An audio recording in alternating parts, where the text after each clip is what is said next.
네, 여러분 안녕하세요. 네, 만나서 반갑습니다. 인천광역시 겨울방학 쌤튜브 4회 영역 마지막 강의로 만나 뵙게 된 저는 인천중산중학교 교사 황인욱이라고 합니다. 여러분들 만나서 정말 반갑습니다. 네, 오늘 우리가 다룰 주제는요, 바로 영화 드라마로 보는 한국의 민주주의입니다.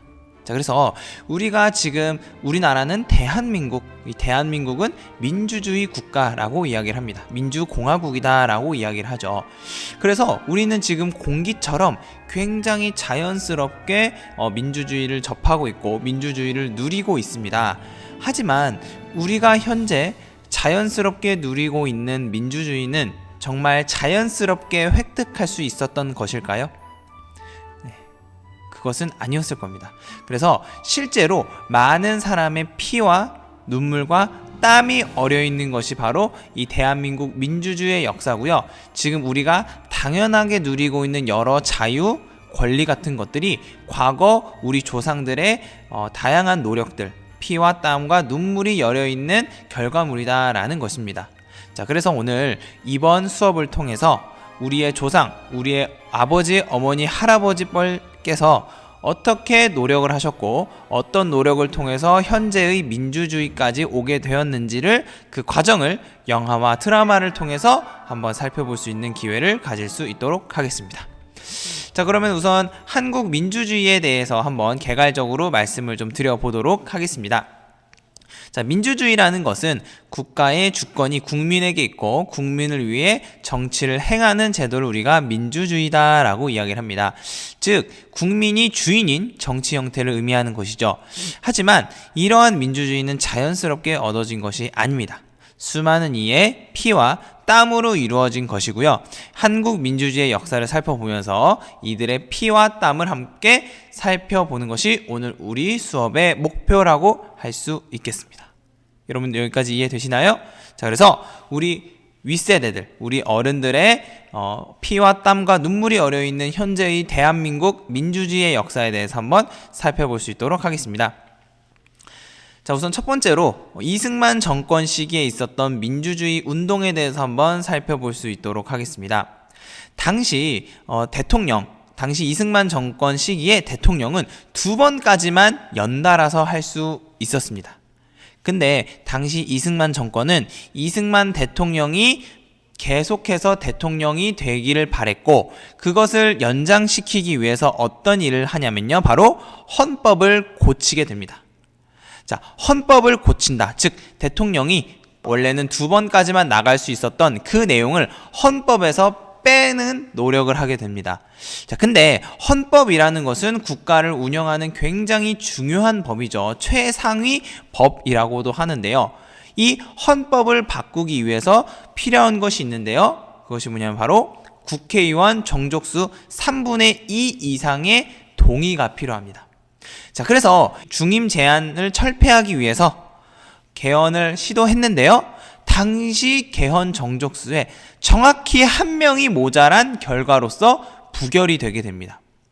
근데 이승만 정권 입장에서는 이걸 어떻게든 개헌을 시켜야 된다는 거죠. 그래서 어떤 일을 벌이냐면 바로 4.4.5입.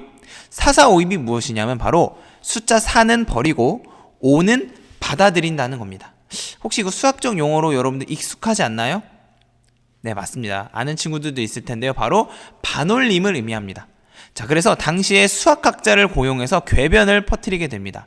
개헌 정족수는 3분의 2 이상이지만 사람을 어떻게 3분의 1 조각을 내서 계산할 수 있느냐, 3등분으로 계산을 못한다, 이럴 경우에는 반올림, 즉 버림을 해서 개헌 정족수 1명이 줄어들어야 되는 것이고, 고로 이번 개헌안은 통과된 것이다 라는 논리를 펼치게 돼요.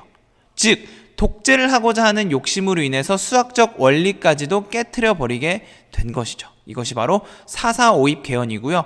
이를 통해서 이승만 대통령은 권력을 계속 유지해 나가게 됩니다. 자, 이렇게 독재가 계속 이어지면서 어떤 일까지 벌어지냐면 바로 3.15 부정선거까지 발생하게 돼요. 그래서 우리는 지금 현재 비밀투표라고 해서 내가 투표한 사람을 우리가 용지를 볼 수가 없죠. 하지만 당시에 3.15 부정선거는 얼마나 심각했냐면 누가 누굴 찍었는지 감독관이 이렇게 볼 수가 있었어요. 또 3인조, 5인조 다 같이 들어가서 투표를 하거나 이런 경우가 굉장히 많았습니다. 그러한 어떤 부정선거의 어떤 최고봉이 바로 3.15 부정선거였고, 이 3.15 부정선거가 탄로 나면서 국민들의 분노가 거세게 일어나게 됩니다. 자, 그런 와중에 4월 11일 마산 앞바다에 시신이 하나 올라오게 됩니다. 이 시신의 주인공은 바로 김주열 열사였어요.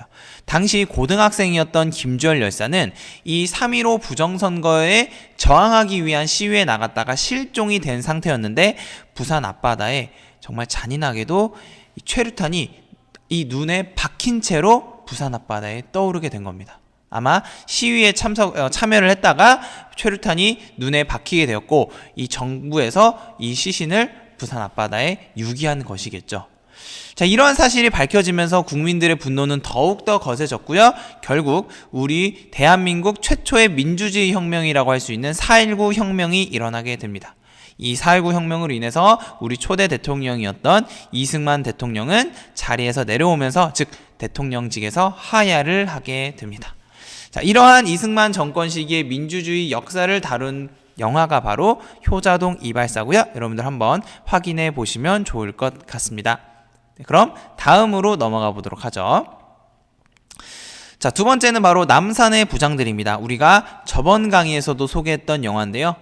자, 이 남산의 부장들은 바로 이승만 정권 이후에 나타난 박정희 정권에 대한 내용을 다루고 있습니다.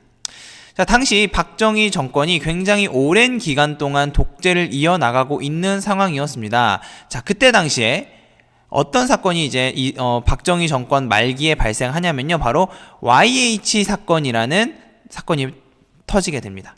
자, 이게 뭐냐면 YH 무역 회사에서 파업을 하게 돼요.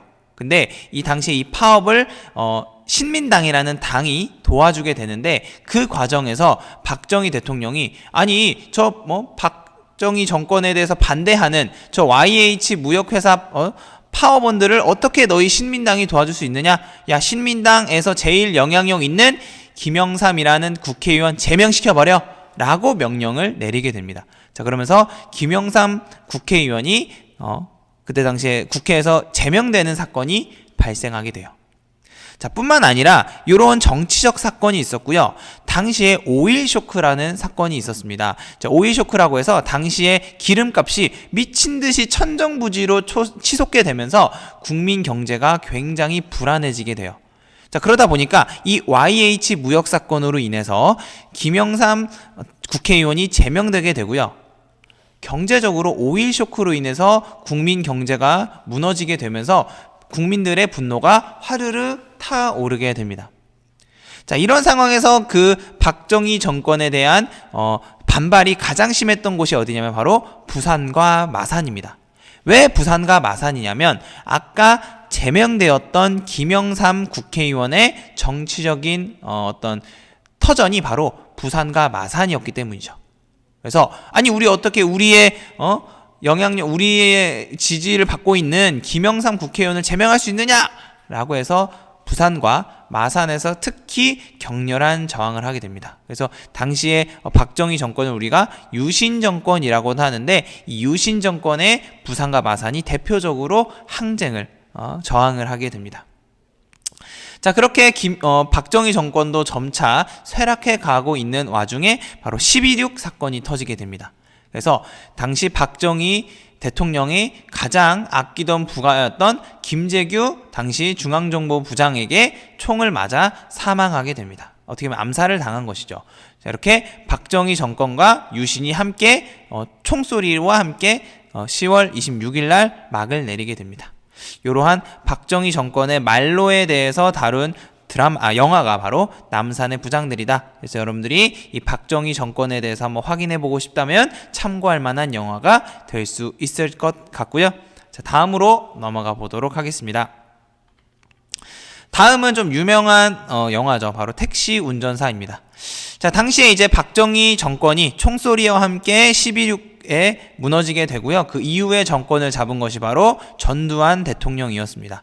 이 전두환 대통령은 12.12 쿠데타를 통해서 이제 정권을 잡게 됩니다. 명백히 군사 쿠데타고요. 탱크를 몰고 가서 결론적으로는 무력으로 정권을 쟁취해내게 됩니다. 그래서 12.12 군사 쿠데타를 통해 전두환 정권은 권력을 장악하게 되고요. 이 군사 쿠데타를 보고 많은 사람들이 분노하고 이것에 저항하기 위해서 민주주의적 시위를 하게 됩니다. 그래서 이때 당시 전두환 정권이 들어서려고 하자 이것에 반대하기 위해서 수많은 대학생들이 서울에 모여서 저항을 하게 되는데요. 이것을 우리가 서울의 봄이라고 합니다. 자, 그래서 당시 수많은 대학생들이 서울에 모여서 전국 각지에 모였지만 대표적으로 서울에 엄청난 인파가 모여서 당시 전두환 정권이 들어서는 것에 대해서 크게 반대를 하게 됩니다. 하지만 그때 당시에 대학생들, 즉 어린 학생들이 이 시위를 주도했기 때문에 이것이 강력한 힘을 가지고 오랫동안 지속되지 못하게 돼요. 그래서 결론적으로 서울의 봄이 자진 해산하게 되는 반면에 끝까지 전두환 정권에게 저항했던 곳이 있었습니다. 그것이 바로 어디냐면 광주였죠. 그래서 광주는 계속해서 전두환 정권이 들어서는 것에 반대하고 저항을 계속해서 지속해 나가게 됩니다. 자, 하지만 당시 시민군들은 무질서하게 당시의 군사 쿠데타에 저항했던 것은 절대 아닙니다. 당시에 굉장히 질서 있게 독재와 맞서 싸운 당시 시민군의 모습이 역사적으로 기록이 되어 있습니다. 뭐 예를 들면 은행도 안전하게 보관이 되어 있었다든지 민가에 피해가 없었다든지 이런 굉장히 질서 정연한 모습으로 시민군들이 전두환 정권의 독재적인 상황에 맞서 싸우고자 하였죠. 이것을 우리가 광주 민주화 운동이다라고 우리가 교과서에서 배우는 것이죠. 자, 하지만 이 광주 민주화 운동은 안타깝게도 그 이후에 수많은 모욕을 받게 됩니다. 뭐 북한군이 투입된 거 아니냐, 북한이 이것에 개입을 한 것이 아니냐, 이러한 굉장히 큰 모욕을 받았고요. 하지만 최근에 들어서 이 진실이 은폐되고 조작된 것이 잘못이다라는 판정이 되고 이제 현재는 광주 민주화 운동이 그 영광을 다시 되찾아 가고 있는 그러한 과정 속에 있다, 이렇게 이야기할 수가 있겠습니다. 그래서 영화 택시운전사는 이러한 광주 민주화 운동의 과정을 굉장히 택시운전사라는 키워드를 가지고 풀어낸 아주 유익한 영화니까요. 여러분들 한번 참고해 보시면 좋을 것 같습니다. 자, 이제 마지막 영화입니다. 비교적 최근에 개봉된 영화였죠. 영화 1987입니다. 자, 이때 당시에 이제 전두환 정권이 결론적으로는 광주를 군홧발로 짓밟고 결국 정권을 들어서게 됩니다. 그래서 정권이 계속 이어지다가 1987년에 이제 박종철 열사가 죽게 되는 사건이 발생합니다. 당시 물고문으로 인해서 이제 죽게 되는데요. 당시 경찰이 어떻게 발표를 했냐냐? 이 박종철이라는 서울대학교 학생이 있는데 이 학생이 조사를 받던 중에 탁 책상을 치니까 억 하고 충격을 먹고 죽었다는 황당한 발표를 하게 돼요. 여러분들이랑 믿을 수 있습니까? 서울대 학생이 책상을 탁 치니까 억 하고 충격을 먹어서 죽었다라는 발표를 하게 돼요. 그래서 이때 당시에 친문에 탁 치니 억 죽다라는 그런 내용이 있었다고 합니다. 자, 이렇게 박종철 열사가 물고문 끝에 숨이 거둬지게 되고요. 그러면서 이제 국민들의 분노가 계속 올라오게 되었고 결국 민주주의, 즉 직선제, 그러니까 직접 대통령을 뽑는 직선제 개헌을 하자는 여론이 불처럼 올라오게 됩니다. 하지만 당시에 전두환 대통령은 이 국민들의 요구를 무시했어요. 그래서 당시 어떤 조치를 내리냐면 바로 호헌, 즉 헌법을 지키겠다, 즉 헌법을 수호하겠다. 말이 좋아서 수호지, 즉 헌법의 내용을 바꾸지 않겠다. 즉 대통령은 직선제가 아니라 국민들이 대통령을 직접 뽑을 수 없게 하겠다라는 발표를 하게 됩니다. 그러면서 정말로 수많은 사람들, 특히 대학생들이 이 호언 조치에 분노하면서 달려들게 됩니다. 정권에 저항을 하게 되고요. 그 과정에서 연세대학교 학생이었던 이한열 열사가 최루탄에 뒤통수에 맞고서 머리에 피가 고여서 그러면서 이제 죽어가게 됩니다. 그래서 결론적으로는 이때 당시에 많은 대학생들이 한여리를 살려내라! 라고 하면서 시위를 하게 되고요. 이 시위가 점점점 퍼져서 전 국민적인 민주주의 운동까지로 퍼지게 됩니다. 자, 이렇게 된 이상 이제 전두환 정권도 백기를 들 수밖에 없었죠. 그래서 결국 직선제를 쟁취하게 됩니다.